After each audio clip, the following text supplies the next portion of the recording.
মাছের ঝোলের আলু ভাজা হচ্ছে। আর দেখো এখানে ভেজে নিয়েছি আলু ভাজা, করলা ভাজা, কাঁকড় ভাজা, পটল ভাজা।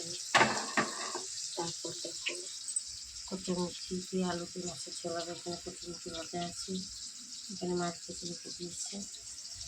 তারপর চলো এখানে দেখো যে ভাত হয়ে গেছে। এখানে যে কালকে একটু মাংস আছে,